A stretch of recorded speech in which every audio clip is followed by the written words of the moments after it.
Амар мэндэ. Мэлмээ тунгалаг өлмээ бат лагшин амгалан үйлс өндрөө. Туулаа нэвэртэй подкаст. Хамуутай мал ижлэн бардаг, хар санаа биеэн бардаг. Монгол ардын зүрэг.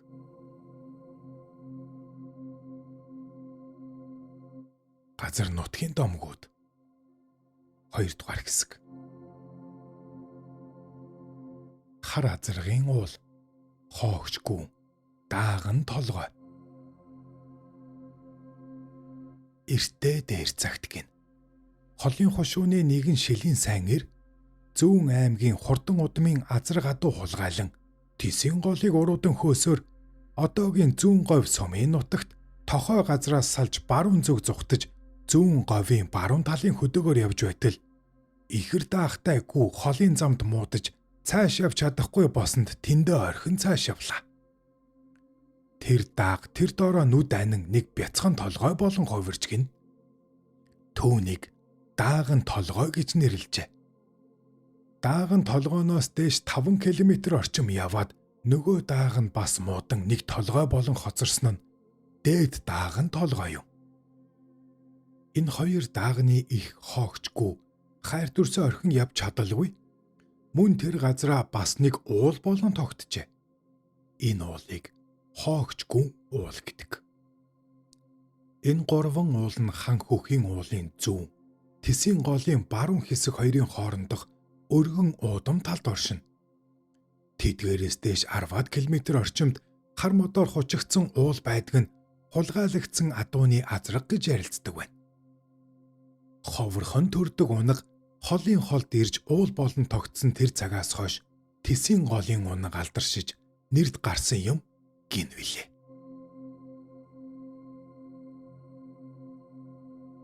Хөх бух. Тамирын цагаан нурт эрт цагт нэгэн хөх бух байдаг байжээ.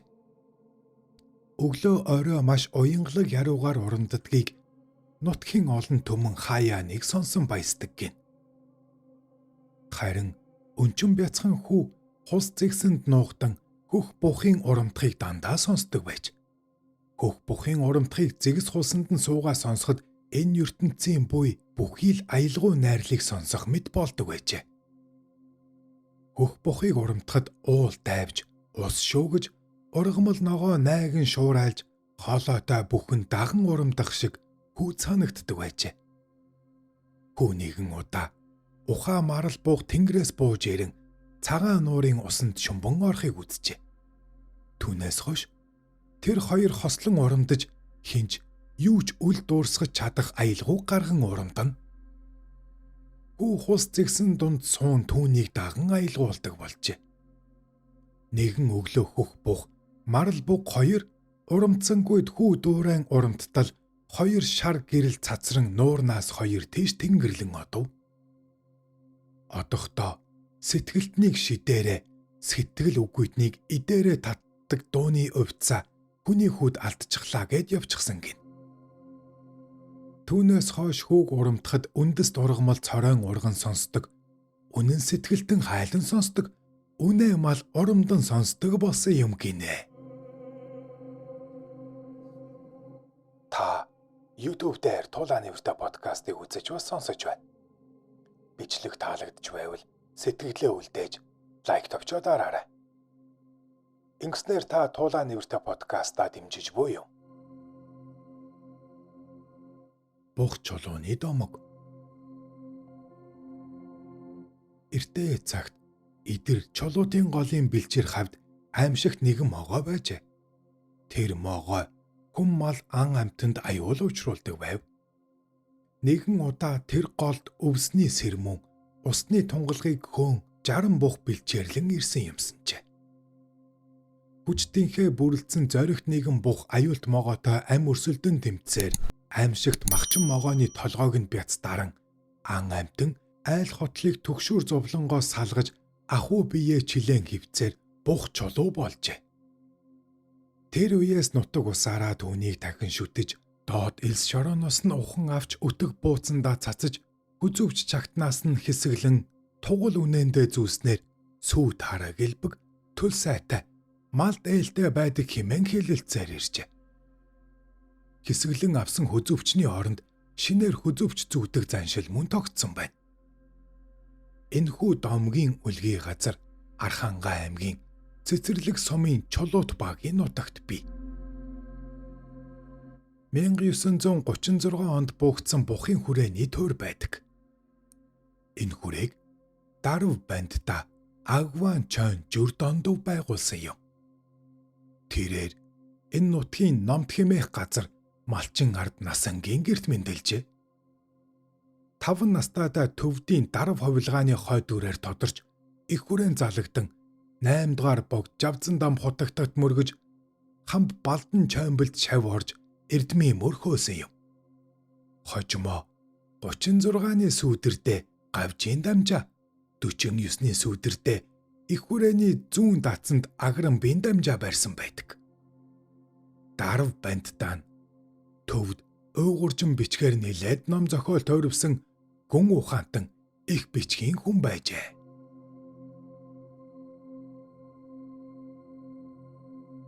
Уран дүш, уурнүдүр. Хөвсгөл аймгийн Цагаан уул сумын нутагт уран дүш, уур, нүдүр хэмээх ой мод асах хадаар хүрээлэгдсэн 3 уул бий. Чингис хаан аянд явж байхдаа шовхоройд нэгэн уулыг навтгар болтол буу зэвсгээ давтан дархалсан аж. Бууныхаа цэцэг шалган үзэхэд алсын уулын оройдох цонж хадыг цөм зөхөн гарчээ. Эзэн богд бууга дархалсан тэр газрыг уран дүш гэжээ. Тэр уулын ойр уур шиг дундаа хүнхэр нүхтэй мөн нүдүр адил бөөрөнхий хэлбэртэй дээшлэх тусмаа иш адил нарийнхан оройтой өнчин уул байж. Тиймээс холбоо уулыг уран дүш, уур, нүдүр гэх болжээ.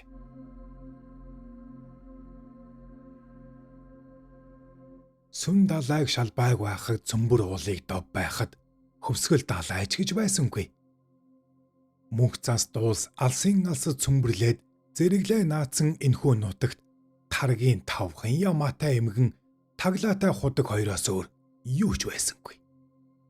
Нэгэн өдөр 5 хар ямаатай тарчиг зүдүү эмгэн ямаагаа услаад худгаа таглахаа мартчихжээ.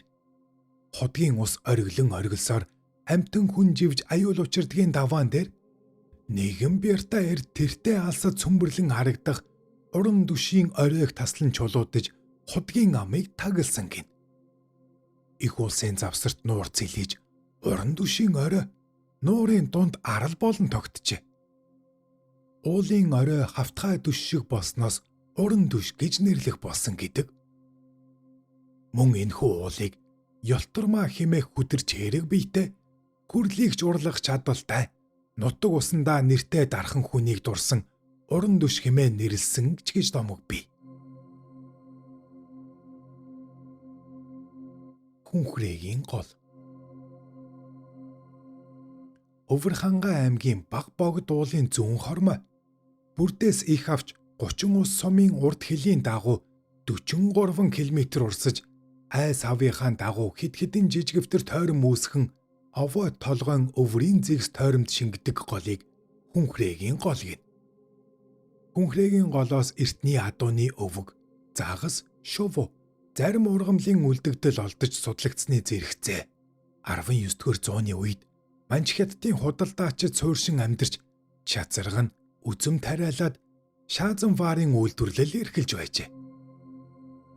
Эрцэгт говь нутгаар асар их гам болж энэхүү голын сав нутгаар хүн хэрэг хоёроос өөр амтан үлдсэнгүй тул энэ голыг хүнхрээгийн гол гэж нэрлэх болсон домогтой ажээ.